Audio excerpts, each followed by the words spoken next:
What is up, guys, and welcome to the Strength of Body and Mind podcast. My name is Gordon. I'm going to be your host, and this is episode 71. If you are new to the podcast, welcome. Thank you so much for checking it out. I believe you're going to get a ton of value out of not just this episode, but any episode you go back and listen to. There's a lot of stuff here. So this is episode 71. This is the 7th month, I believe, or 6.5 month, basically 7th month that we've been doing this podcast. And it's a 2 per week podcast on Tuesdays.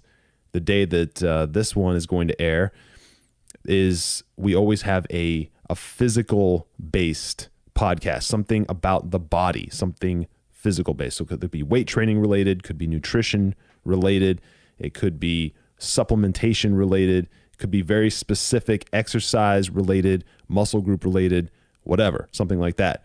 And then the second episode of the week that airs every single week is on Thursday, and that is always going to be something mindset related.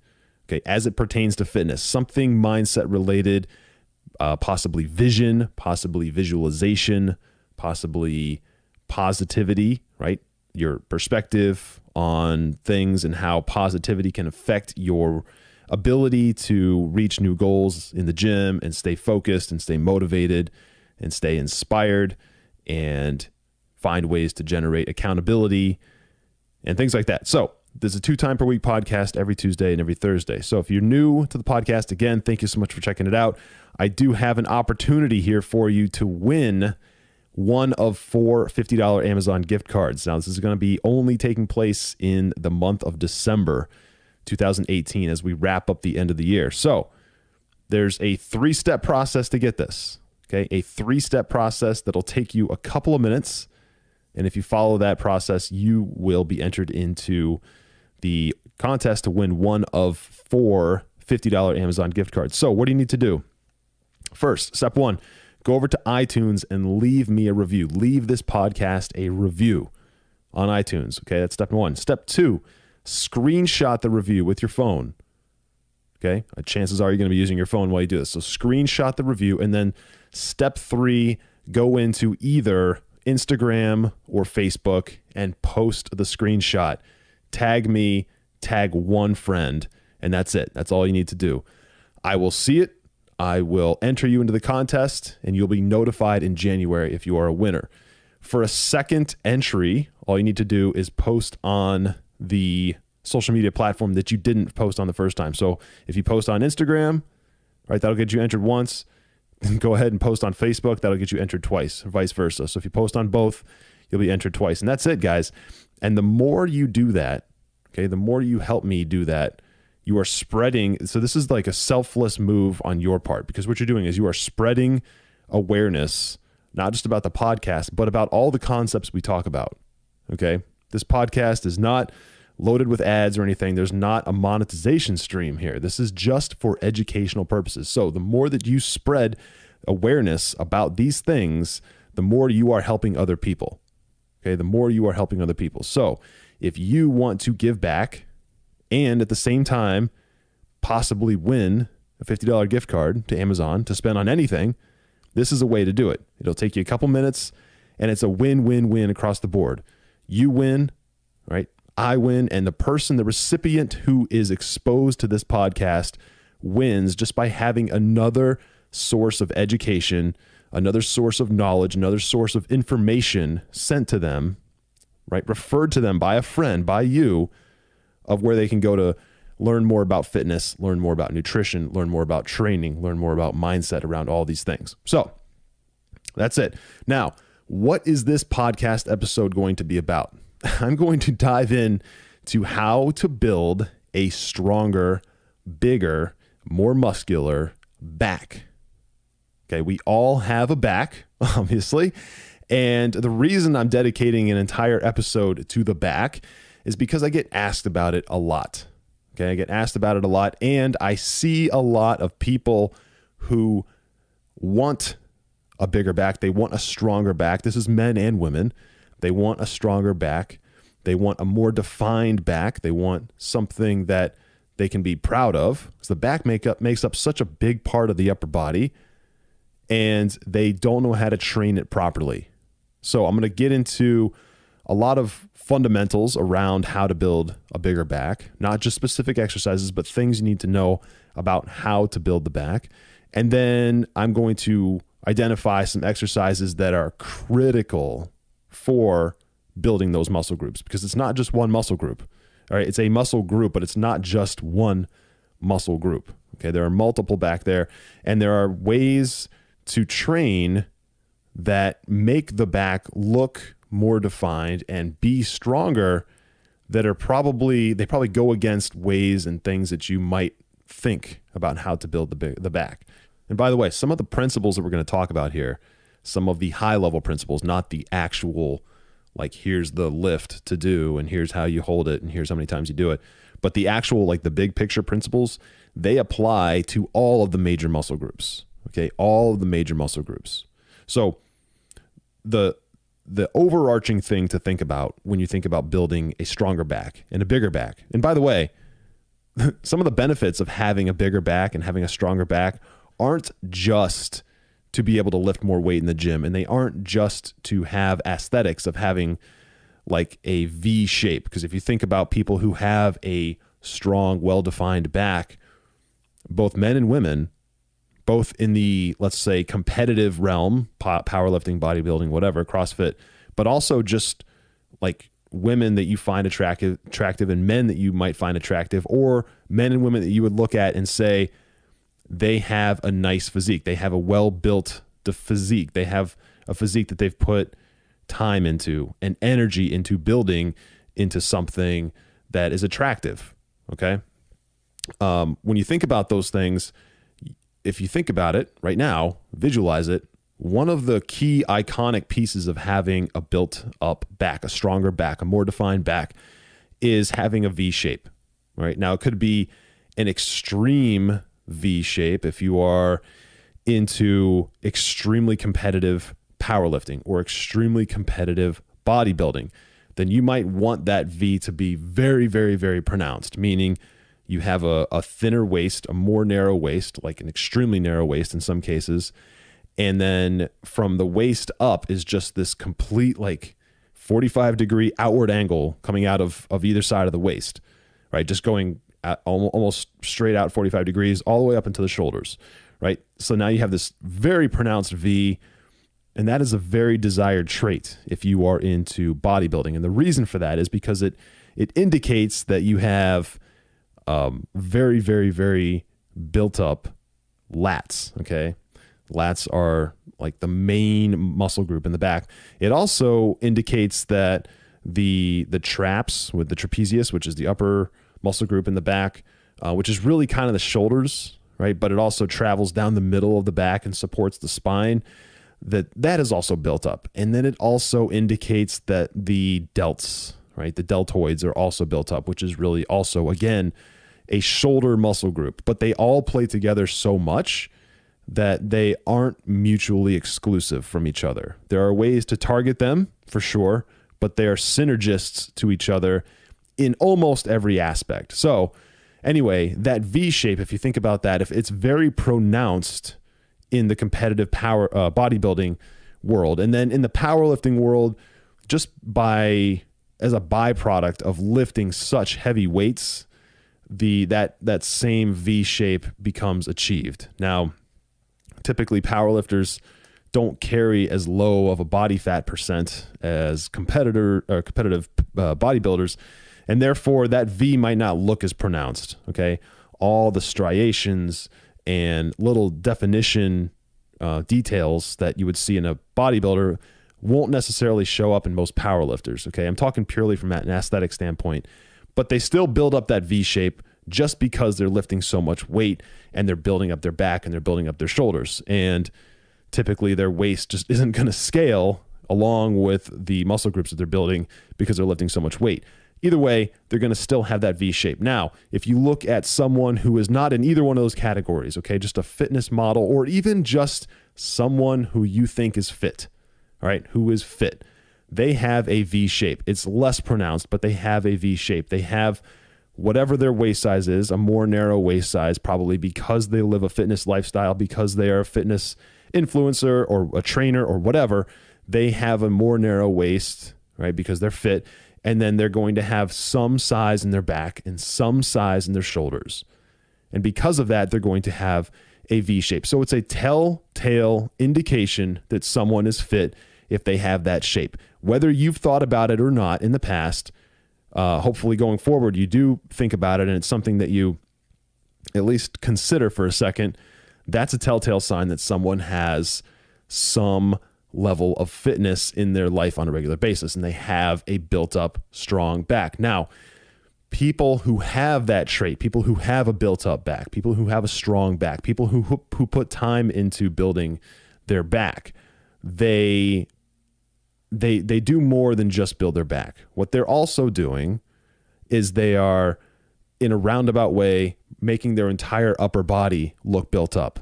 Okay. There's something that happens when you build up your back and you build up the muscle groups back there.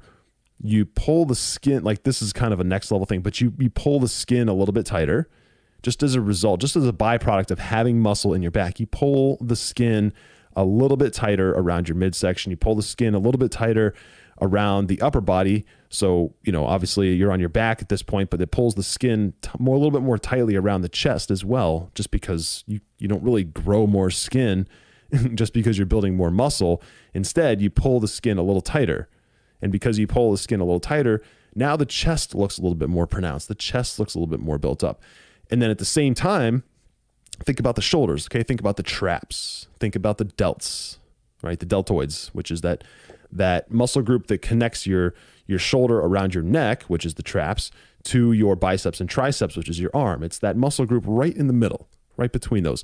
That is going to look more defined. That is going to look bigger, right? If you are a naturally vascular person, you're going to be more vascular as a result of having a more defined back, of having more back mass and more back muscle density.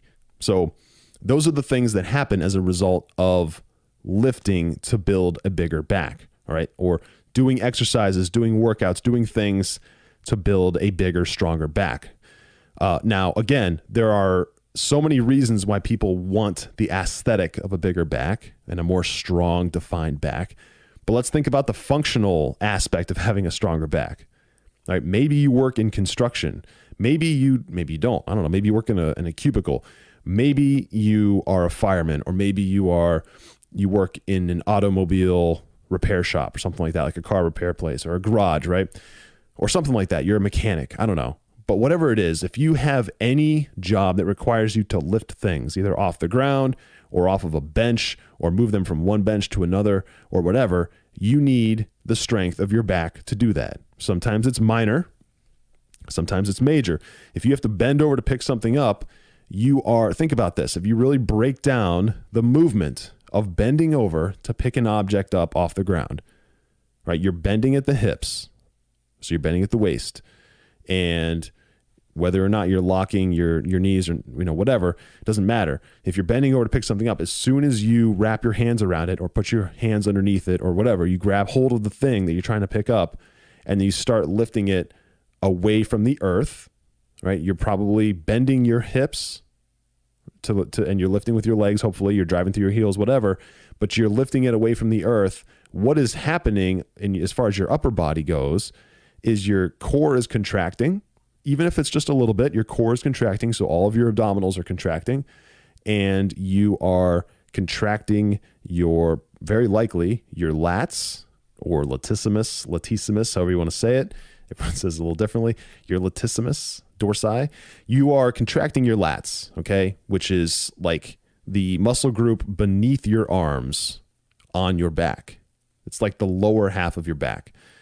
And you're contracting those. You're also contracting. Think about how your arms are connected to your midsection, right? How they're connected to your torso. How is that done? Well, you've got the object in your hands, right? Now, between the hands and your shoulders, you've got your forearms, you've got your biceps, you've got your triceps, then you've got your delts, your deltoids. Then they connect to your body. And with any pulling exercise, you are going to engage the biceps. You're going to engage the forearms. You are going to engage the rhomboids in the back. You are going to engage your traps, your trapezius. and you're going to engage your lats. You're going to engage all those muscle groups. Now, again, it could be an insignificant amount, but all of those are going to get engaged. All of those things are going to become used in order to perform that lift. Even if you're lifting a 20-pound object off the ground, that is what is happening. So the stronger that all those things are, all those muscle groups, including the lats, which is what we're talking about primarily, the stronger that all those things are, the easier your job is going to be. The easier any functional movement is going to be. In fact, there is not a situation ever in your life that I can think of, that I've ever been able to come up with, where strength is not going to help you. There is not a situation where you want to be weaker, ever, really. Why? Think about that. In what situation would it help you to be weaker? Would it help you to not have more strength? Now, sure, there are situations where you don't need to be the strongest man in the room, or you don't need to be the strongest woman in the room, or you don't need to be the strongest person in the world, of course. But like, that's what tools are for. That's what, like, a pallet jack is obviously used to move a pallet, and a crane is used to lift other heavy things. I get it. But when would strength, like all those things aside, when would strength not would not be helpful? When would that not help you? Never. The answer is never. So when it comes to functional strength, whether you need it on a daily basis or not, it's going to help you. So building a bigger back, building a stronger back, building a more defined back, those are all byproducts of using weightlifting, using resistance training as it pertains to pulling exercises, as it pertains to engaging the back. Okay. And all of those things are going to produce a easier lifestyle for you. It doesn't matter, again, how often you use it. I can tell you right now, I pick up my son. My son is 7 years old. I pick him up. When I pick him up, if I have to lift him off the couch and like create, if he falls asleep on the couch and I have to scoop my hands underneath him and pick him up and then carry him up to his bedroom at night or something, which happens, I know, I can feel it. And this is obviously on my mind, probably more than it's on your mind, because I'm a trainer and I'm a coach and I do these things. But when I pick him up, I'm very aware that I'm using my back, I'm using my biceps, I'm using my shoulders, all of that to scoop him up. And he's like 60 pounds, 65 pounds. And I have to scoop him up and carry him upstairs. But I can tell you this. Now, he's a dense young child. He plays sports. He's very fit for his age. He's heavier than most kids his age. I don't remember the percentile that the doctor gave us, but he's also extremely tall for his age. So he's just a big kid. He's got wide shoulders, whatever. Anyway, he's heavy for a kid. And dead weight, if you've ever picked up another human being, dead weight is real. When you pick up scoop up a human, especially once you get over that 50-pound mark, it's real weight. And this is coming from someone who lifts weights every single day for fun and for health and fitness. But when I pick him up, I know what's engaging. I can feel it. And I can tell you right now, if you have a stronger back, stronger biceps, a stronger body overall, then doing things like picking up your kids, like physically picking them up, goofing around with them, carrying them to bed like I do, whatever, is easier. And because it's easier, it's more fun. And because it's more fun, you want to do it more often. And guess what creates an amazing experience between a parent and a child? Is goofing around with them and playing with them and picking them up and doing all these things. I can tell you that firsthand. I can also tell you, I can point to a million different parents who do the same thing. If they can pick up their kids and goof around with them and play with them and carry them to the room and do all the stuff, it's more fun. And it creates an amazing experience for the kids. And guess what? That creates an amazing relationship between the parent and the child. I know this isn't related, but it is. If you're a parent, you can probably resonate with everything I'm saying right now. So anyway, functional strength as it pertains to the back. The back, I would argue, is one of the more important muscle groups to continue to build, to continue to strengthen, to continue to develop year after year after year, always and forever until you die. I talk about the importance of leg strength a lot too. And I do believe that if I had to prioritize a muscle group, that would probably be the one that is the most important to train and to develop and to exercise and to work all the time, as often, like not as often as possible, but basically as often as possible, because that is a muscle group that you will use every single day for the rest of your life in every situation, really, in every situation. But the back is almost equally as important. Now, how do you build a strong and defined back? I am going to get into some exercises here in a minute. Before I do, I just have one more point. All right. Now, I touched on this a little bit earlier. I talked about how building up a strong back, building up a muscular back, building up a muscular upper and lower back, so delts, shoulders, traps, lats, rhomboids, all of it. When you build those things up, again, what happens aesthetically is you start to draw the skin tighter in your upper body. And it's not drawing so tight you look like weird or anything. It's just, it draws the skin a little tighter. If you think about your muscles growing, your skin doesn't grow to balance that out. It doesn't grow at the same rate. So what happens is you draw the skin a little bit tighter. The skin doesn't need to grow. The skin has elasticity, so it can just kind of maintain its current surface area. It doesn't need to change. But anyway, you draw the skin a little tighter, and therefore you give an enhanced appearance to the chest. You give an enhanced appearance to, that's how a six pack oftentimes goes from looking okay to looking extremely defined, is through the additional muscular depth and build of other muscle groups in the upper body. So a back, right? Lats, chest. You build those things up, you draw the skin tighter. So anyway, the point I'm trying to make here is since we're talking about building a more defined back and building a more chiseled back in some cases, in order to get that, you need to not ignore the other things around it. Okay, so putting an emphasis on chest exercises, things like bench press or any pressing exercise, any pushing exercise, is going to enhance the muscle groups near the back, which are going to do the same thing that I just described, only the opposite. So they're going to draw the skin tighter around them. So if you build an upper chest, a strong upper chest through incline presses and things like that, you are going to draw the skin tighter around your chest. At the same time, that same skin, since it's all connected, it's one giant surface area, piece of skin, it's going to draw tighter around your back at the same time.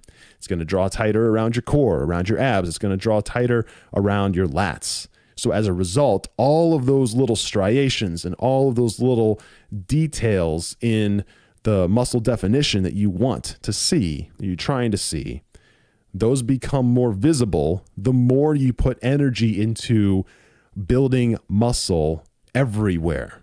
Does that make sense? I hope that makes sense. You need to build muscle everywhere if you want one specific spot to become more defined or to become more chiseled or to be more shredded or whatever. If you want visibility, you need to work everything. Okay? You can target strength. If you build muscle, you can build muscle in one particular muscle group. You can focus that in a way where that gets all the attention or the majority of the attention, right? Forget about synergistic muscles for a moment. If you focus on prime movers, for example, if you just do rows over and over and over again, like cable rows or barbell rows, you will utilize the back muscles more than anything else, in particular the lats. That's just going to be the way it goes, all right? Now, the synergist will work, but the prime mover, your lats, is going to get more of the concentration. Therefore, it's going to get the biggest gains. All right. That's great for strength. You can do that for strength. However, you cannot target fat loss. And because you can't target fat loss, you cannot target definition. You cannot target one particular area of your body to be more shredded than another. You can't do that. Again, you can target strength. You can target range of motion. You can target movement, mobility. You can target... In some ways, you can target like endurance in certain muscle groups. You can train a muscle group to have more endurance than others. You cannot target fat loss.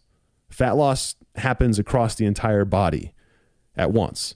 Therefore, you cannot target definition, right? You can't have a completely, some people have weird genetics and this happens as a byproduct, but you can't plan to have a shredded six pack and then be fat everywhere else. It just doesn't happen. You can't happen. Just likewise, you can't have extremely defined shoulders. You can't plan this anyway. You can't plan to have extremely defined shoulders with a little bit of vascularity and muscle definition and striations in your delts. You can't plan that and have an extremely fat midsection at the same time. You just can't. Again, some people have naturally low body fat in certain areas of their body, even though they might be overweight and they might be obese in some cases. But it's very, very, very, very rare, and you certainly can't do that intentionally. Okay, you cannot target that. So I just needed that to be said. Now, again, how do you build a strong back? What exercises, as a certified trainer, what would I tell somebody if I was training them? How would I set up a program for them to build a bigger back? Right? Or if I was coaching somebody, so I wasn't there in person. I do this all the time. If I wasn't there in person, but I was setting up a training program for them that was specific for them to build a bigger back, to build a stronger back, to build a more defined back, how would I do that? Well, again, everybody's different. I do not believe in one-size-fits-all training programs. I do not believe in one-size-fits-all nutrition programs. Okay? That's why you can't go onto my website and then just like move a meal program to your shopping cart and buy it. That's not how I work. That's not how I think any trainer, any good trainer, or any good coach would run their shop. But anyway, how would I do this? There's some core exercises that I believe almost everybody should utilize. I'm not going to get into set count. I'm not going to get into rep count. I'm not going to get into weight, like how much weight you should be lifting. But in general, these exercises are very, very, very effective for almost everybody. Okay. It's just putting them into a program that makes sense, that is going to differ from person to person to person. But anyway, here are exercises that you should absolutely be doing if you want to achieve a bigger, stronger, more defined back, both for functional strength and for fitness strength, weightlifting strength, competition strength, or whatever. So first and foremost is going to be the deadlift. Okay. The deadlift is by far the most effective exercise for doing everything we've been talking about in this episode. By far. Okay. And it doesn't really matter if you're going to do a traditional deadlift, like a regular deadlift, or if you're going to do something with the trap bar or something like that, which is a bar that you kind of stand in. It's almost like an octagon or a hexagon. You stand in, it's got handles on the sides. It doesn't really matter what type of bar you're using, as long as the principle is being applied, which is you are picking a mass up off the ground and you are standing up with it, right? That's really the core principle of a deadlift. Now, all the mechanics behind a deadlift, which are very specific, by the way, those need to be practiced. The deadlift is not a simple lift. It's not a simple exercise. It takes practice.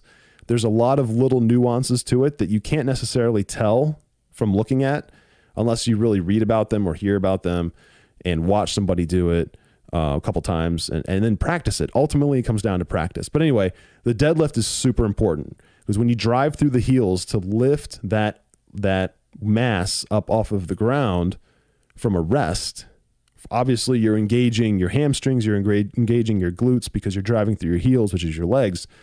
But as you get to like the knee area, right, you're lifting off the ground. I want you to imagine yourself picking a mass up off the ground. As you get to like the knees, which could be 10, 12, 14 inches off the ground, then you need to start rotating or moving your hips backwards, right? You need to start bending your hips and start to stand up.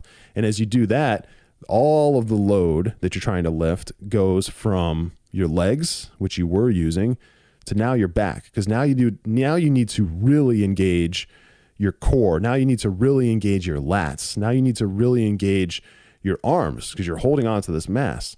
Now you need to really engage your rhomboids and your traps. All of those things become super engaged now at this point. So they start to contract.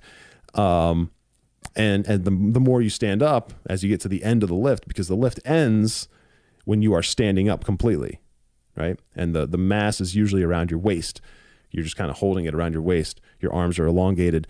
But when you get to that point, from your knees onward, it's almost entirely a back exercise. You're still engaging the legs in a heavy way, but it shifts from a primarily leg exercise to almost a primarily back exercise, right?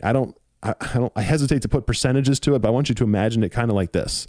From the ground to the knees is like an 80% leg exercise, 20% back and arm and upper body exercise. From the knees to the waist, however, is probably the opposite. Maybe like a 60-40 upper body to lower body kind of thing. But anyway, the priority shifts. The main prime mover group changes from the knees to the waist. So anyway, the deadlift is so important because it engages all those muscle groups that I just talked about.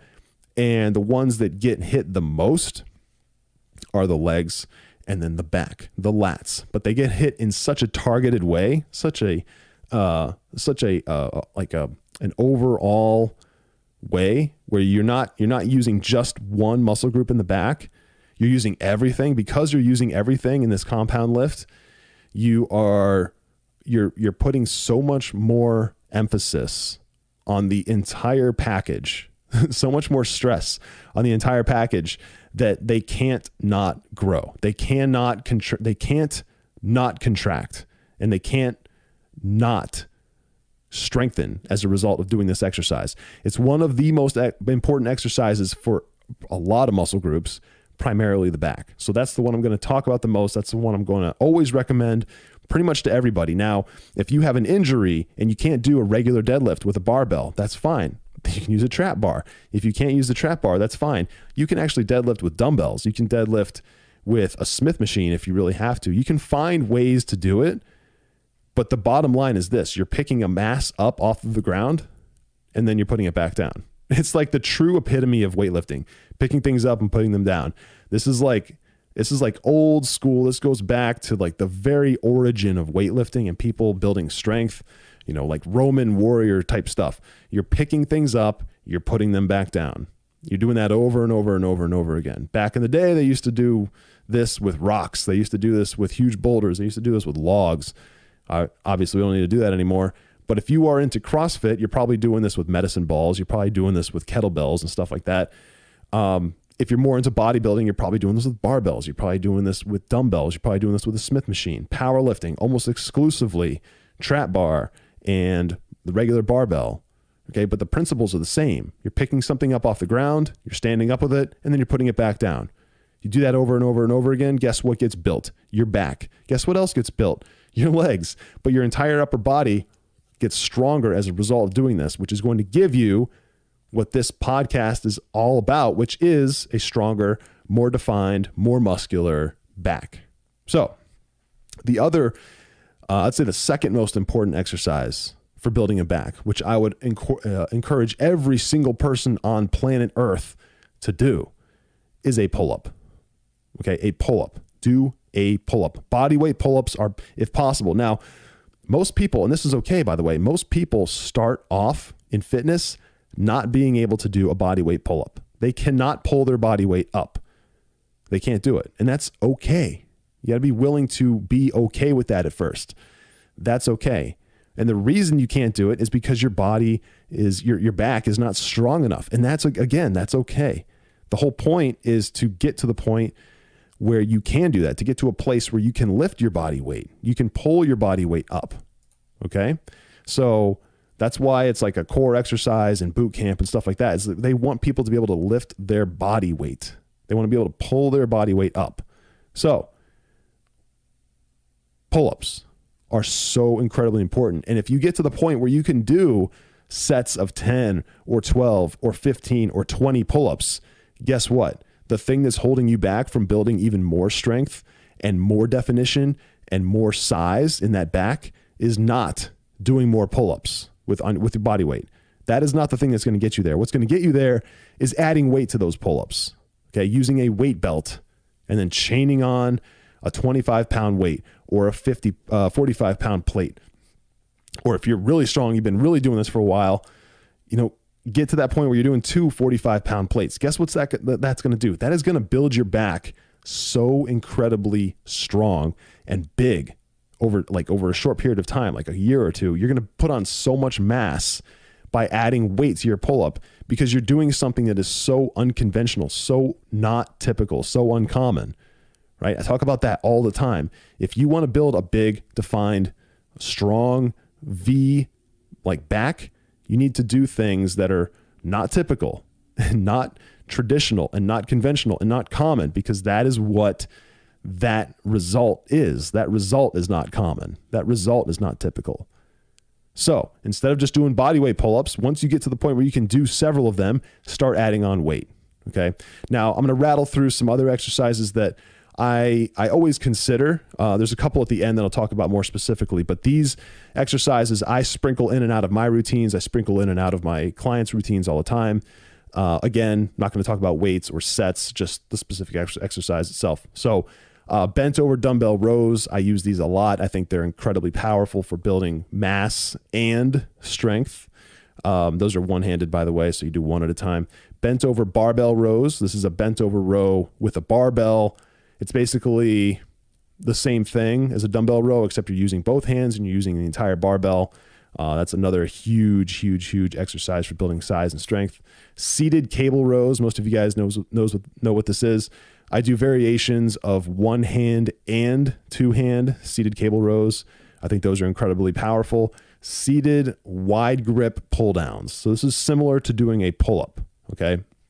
Except you can really stack the weight because you're sitting down and your knees are locked into this device so that you don't have to keep yourself balanced. You don't have to worry about like your body like not being able to pull the weight down, because it's too heavy, because you're locked in. So because you're locked in, your body won't go up into the air as you start to pull this thing down if it's too heavy. So you can use the leverage there. It's all about creating leverage. Anyway, wide grip pull downs are incredibly important. It's like the supplement to pull-ups, but definitely not a replacement for pull-ups. Seated close parallel grip pull downs. So that's kind of like a wide grip pull down. You use the same machine, but instead of using the wide grip handle attachment, you take that off and you replace it with another attachment that I've seen at pretty much every gym I've ever been to, which basically gives you two parallel handles to hold on to that are very close. They're like 6 inches apart. Use that attachment and do the same thing. You're doing pull downs, right? But instead of being wide grip with your hands way out past your shoulders, you're doing close grip. So you're bringing these things in and they're really coming in as you pull the weight closer to you. You're really pulling this handle close to your chest, like right in the middle of your chest. And what that's going to do is it's going to work your back. It's going to work your lats specifically, but it's also going to work a lot of your upper lats and lower traps in a way that the wide grip just doesn't. The wide grip is going to get the wider part of your lats, like what really defines that pronounced V in your back. But the close grip stuff is going to do all the details and all the size and all the mechanics of the inside of your back, okay, near your spine. So anyway, those are great. Seated close grip, parallel pull downs. Standing cable rows. This is one that a lot of people don't do. This is at a cable machine using a one hand attachment, like a single handle attachment, standing facing the cable and then pulling it towards you, basically doing a seated cable row, but you're standing at this point.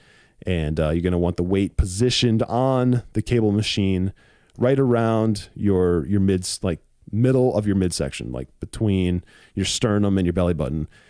And you're going to pull that cable towards you, right to your abdomen, right to your midsection, and then let it go back. And this is one, again, it's not conventional. You don't see it a lot, but I'm telling you, it's extremely powerful. And I make my clients do it all the time, and they get amazing results as a result of doing these.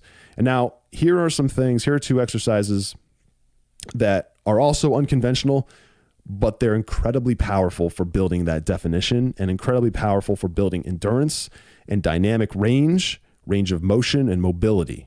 Okay. They're huge for that. The first one is battle ropes. Battle ropes are not a weighted exercise, really. If you've never seen these are 2 ropes that are usually like 40 feet long or something. And they're tied to the ground on one side, and then the other side is floating. And what you do is you pick them up and you kind of get into a squat stance. So you're like half squatted down, right? And you stay in that stance. And what you do, you have one rope in each hand. You lift your hands up with the ropes, which are super thick and they weigh a lot actually, but you lift them up and then you slam them back down. So you lift them up like to your, I don't know, maybe eyeball height, maybe a little higher above your head. And then you slam them back down to the ground. You do that over and over and over and over again. It's kind of used, I'd say more often than not, it's used as a HIIT exercise, a high intensity interval training exercise. But make no mistake about it, that will build your shoulders and your back in ways that lifting weights by itself does not. Okay. So I always encourage people to do fast, high energy, high range of motion movements like this, just to add that to the weightlifting. Okay. Because it adds mobility, it adds range of motion, it adds endurance, again, in ways where static weight, like an iso movements just do not. So battle ropes, I'll always encourage people to do battle rope variations. And if you don't want to just pick them up and then slam them back down in this, like a straight line over and over and over again, you can do like some old school jump rope type patterns where you swipe, you kind of arc your, one of them clockwise and then the other one counterclockwise and then one clockwise and the other one and you do that over and over and over and over again. And then has the same effect, but it's a little bit different. So you can kind of bounce back and forth between different patterns where you're moving the cable up or the ropes up in some way and then back down in another way. It doesn't really matter if you do the same pattern over and over again or use different patterns. It just switches it up, just keeps it fresh, but the result is always going to be the same. So definitely do those. The last one is another rare one. It's called a lying overhead dumbbell extension. So this one's a little bit different. You lie on your back, you pick up a dumbbell, and you are holding the dumbbell over your head. And what you do is you let it go back behind you. You keep your arms kind of straight, slight bend in the elbow, and you lower the weight behind your head so that as you lower it, your hands are basically at the same height as your head, right? And the weight's kind of dangling behind you, only suspended in your hands. And then with your arms in the same extended position, you bring your arms back around, you bring that weight back over your head, back over your face, and then ultimately over your chest. And what that's doing is it's stretching out your lats, it's stretching out your traps in a couple different ways, it's stretching out your delts even, and you are putting them under contraction in a way that no other exercise that we do kind of does, right? It's because you're using a weight that's overhead, but you're lying down. So you can't engage certain muscle groups the same way lying down as you can when you're standing. And the primary group that gets hit by this, besides the chest, because it is actually a chest exercise as well, but the primary group that gets hit by this is your outer lats. Okay, even though it's a close grip exercise, you're keeping your arms so far away from you. And because you're keeping your arms so far away from you, your lats really need to engage to balance it out, to actually keep the balance, the physical balance. And it's incredibly powerful. So, people use this on chest day as well.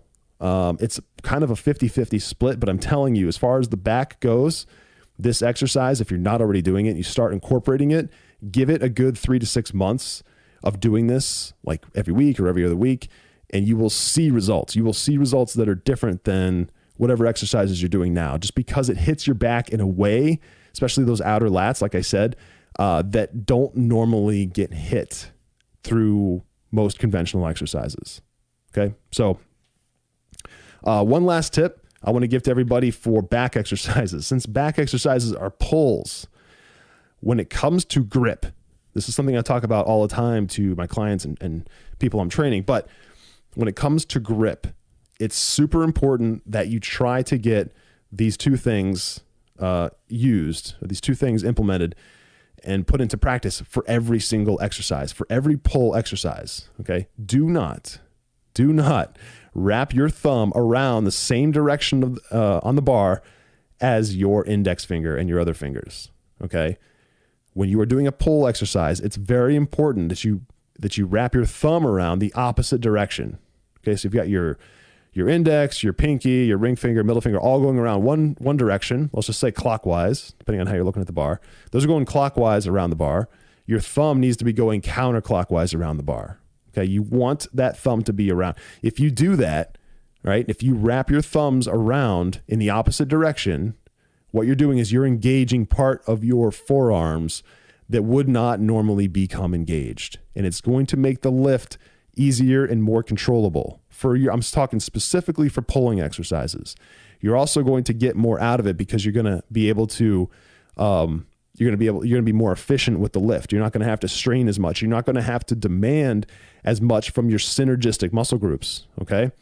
Now, the other thing, when you have your thumb wrapped around, if you can get it kind of over your index finger nail and then just like grip super tight, now that you have that locked in there, you are going to only take that to the next level. You're going to make that even more efficient. You're going to make it even more effective.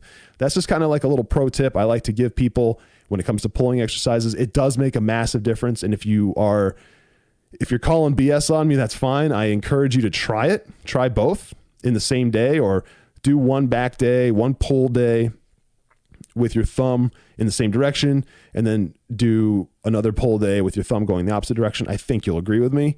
And if you can imagine this, right? If you think about all your fingers going around the bar in the same direction, including your thumb, you are relying on that hook shape, right, of your fingers going around the bar in order to be the only contact point between your body and that bar, that mass. You're relying on that hook. However, if you have your thumb going in the opposite direction of your other fingers, you don't just have a J hook at this point. Now you have a closed loop, right? You have a closed loop. So it's a locking hook. It's a locked hook at this point. It's not just a J hook. It's a complete like circumferential grab on that mass, which is a very different situation. And you're increasing the contact area, right? You're also increasing the effectiveness of that hook that is grabbing onto the mass because you now have a closed loop around it. So that's just kind of like a physics standpoint. Just think about that for a second. So anyway, that's going to wrap up this episode. This is a little bit of a long one, but I think there's a lot of good points here.